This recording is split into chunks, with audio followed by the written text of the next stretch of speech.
everybody, welcome back. If you're new here, I'm Katie, and today we are going to be doing a watercoloring technique in our Bibles for Bible journaling this week.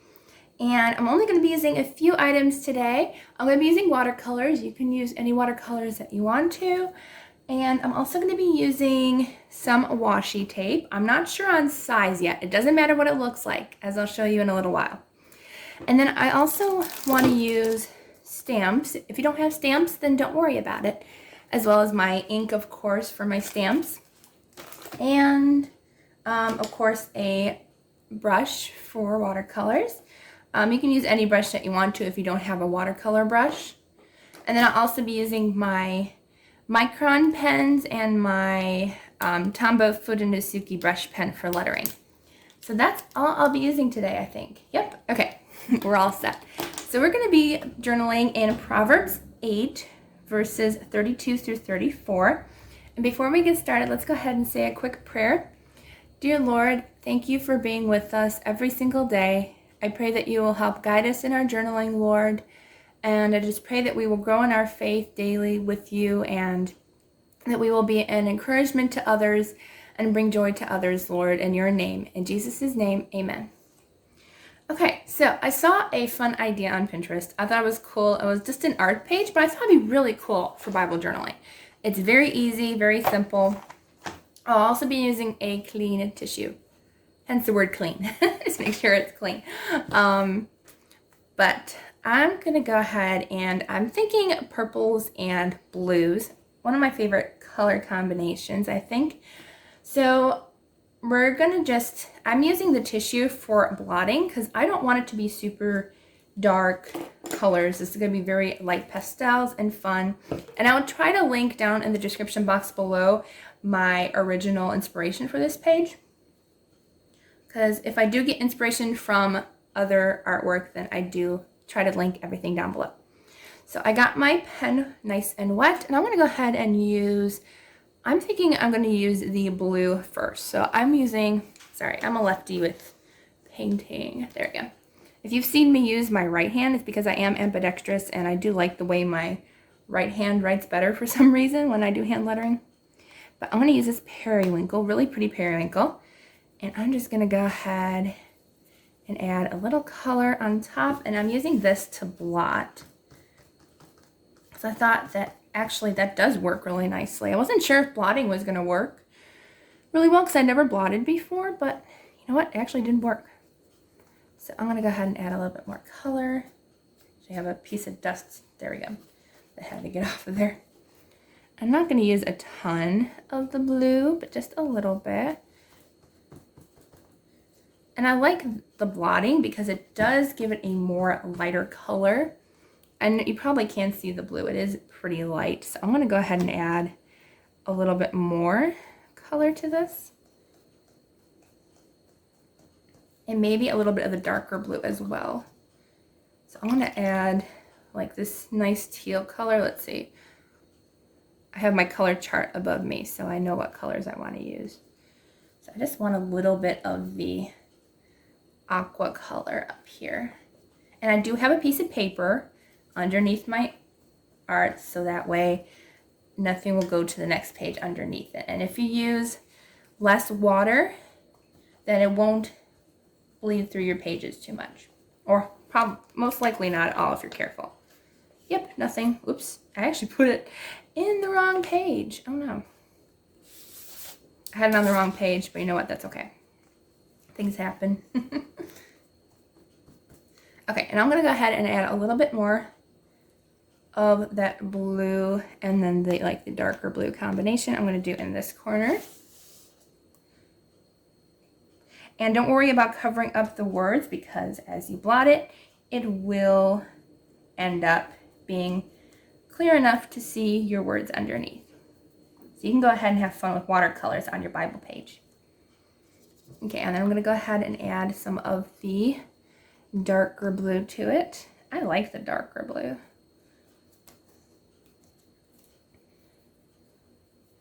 And I'm just going to add a little up here. And it also helps to dry quicker if you blot it. So that's another reason to blot. Okay. There we go. Okay, so what you're gonna do next, I'm actually gonna add a little bit more color, and I'll fast forward through this, that way you guys don't have to see everything.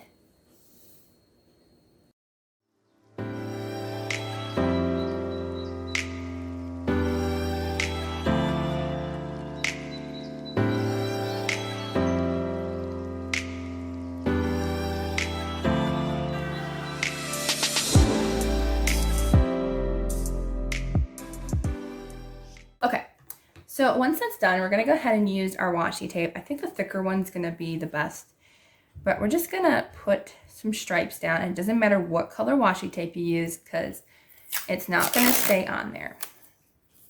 So let's go ahead and just put some washi tape. And I'm gonna put like maybe right here. And you don't have to put it down super hard, just gently press down. So I'm gonna go ahead and fast forward through this for you guys.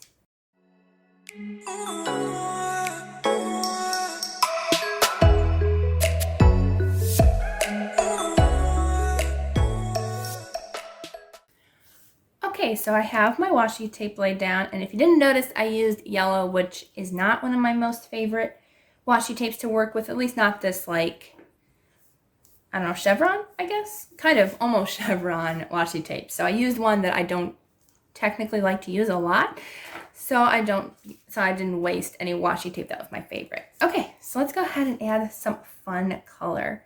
And I think I'm gonna add some pretty purple.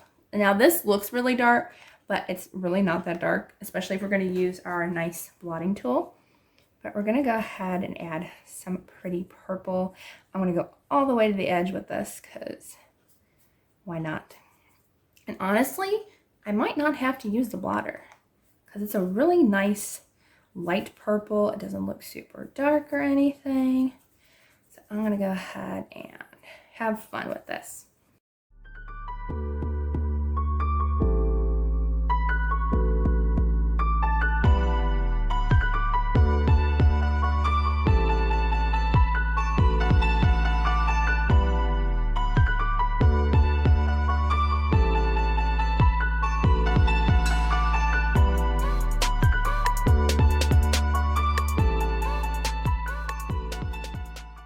Once that is dry, you're going to go ahead and remove the washi tape. And hopefully it'll work like she showed us on Pinterest. But we're going to get some nice lines in our artwork. And I probably should have put them down a little bit more firm, because I noticed that the paint did leak underneath one of the spots, but it's probably because I didn't press down hard enough in that corner. Sorry about the motorcycle passing, if you heard that. But we're gonna get some nice fun stripes, and we're gonna get some color underneath, because remember, that's where we put the blue before we put the washi tape down. So that will show up nice and still colored. And that spots we didn't color will have some fun stripes. And this last one. And washi tape is pretty forgiving. Just be careful when you're always removing washi tape. Just be careful. Okay, so let's go ahead and have some fun decorating. So I'm gonna use this fun stamp set. It's from Bo Bunny, and I think it's just called Take Note Stamp. I will try to link it down below. I can't remember if I couldn't find it last time. I'll have to look. Okay, so let me find my stamper. There it is. My nice stamping block. Okay, let me move this out of the way. I'm wondering if I should do it before or after. You know what? I think I'm going to do the stamps second, just in case. Because I don't want to smear anything as I'm doodling and stuff. But I'm going to go ahead and add some fun flowers in here. Just some nice fun stem flowers. It doesn't have to be perfect, I mean.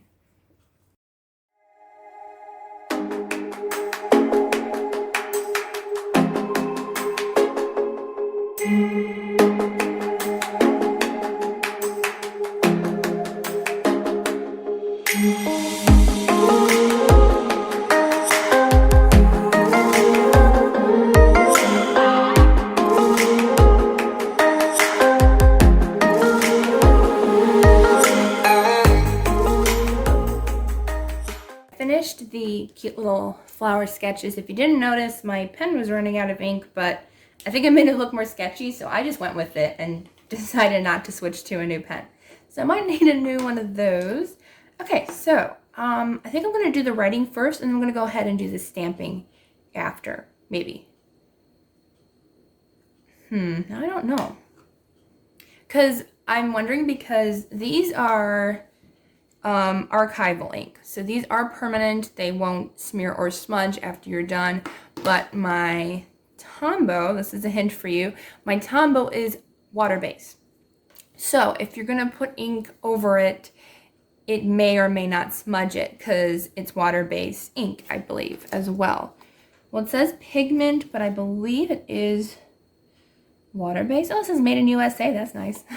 Didn't even notice that. But yeah, I believe Color Box is water-based, if I'm not mistaken, as they take a little longer to dry. But they are permanent once they're down and stuff. Yeah, I think I'm going to do the stamping first. Trial and error. It's always trial and error when you do artwork. Like, even if people look like they're professionals and they're doing like a really good job. Yeah, they're doing a really good job, but it's also trial and error as well. So I'm going to go ahead and lay down my stamp.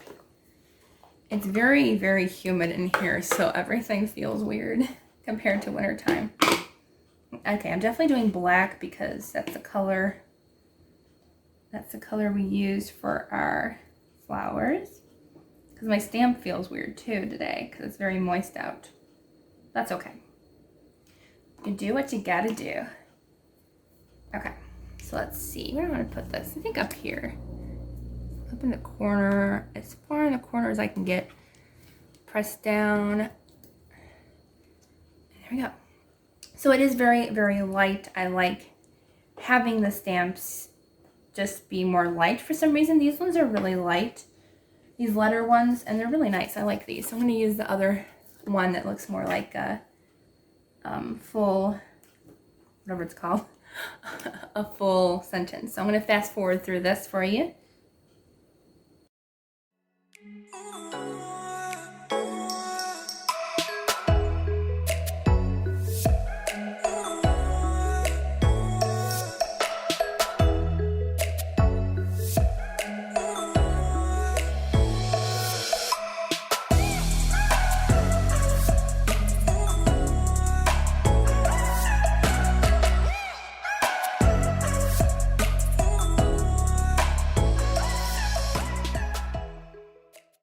So that's what our final page looks like. I went ahead and darkened my lines just so it would show up more. I just did that off camera, but I just darkened them and made them a little bit thicker. That way it didn't blend into the background, so we could see the lettering nice and clear. So I hope you enjoyed this tutorial. If you did, please give it a thumbs up and don't forget to subscribe down below. I hope you all have a blessed and wonderful day and the rest of your week, and I will see you on Sunday for the next video.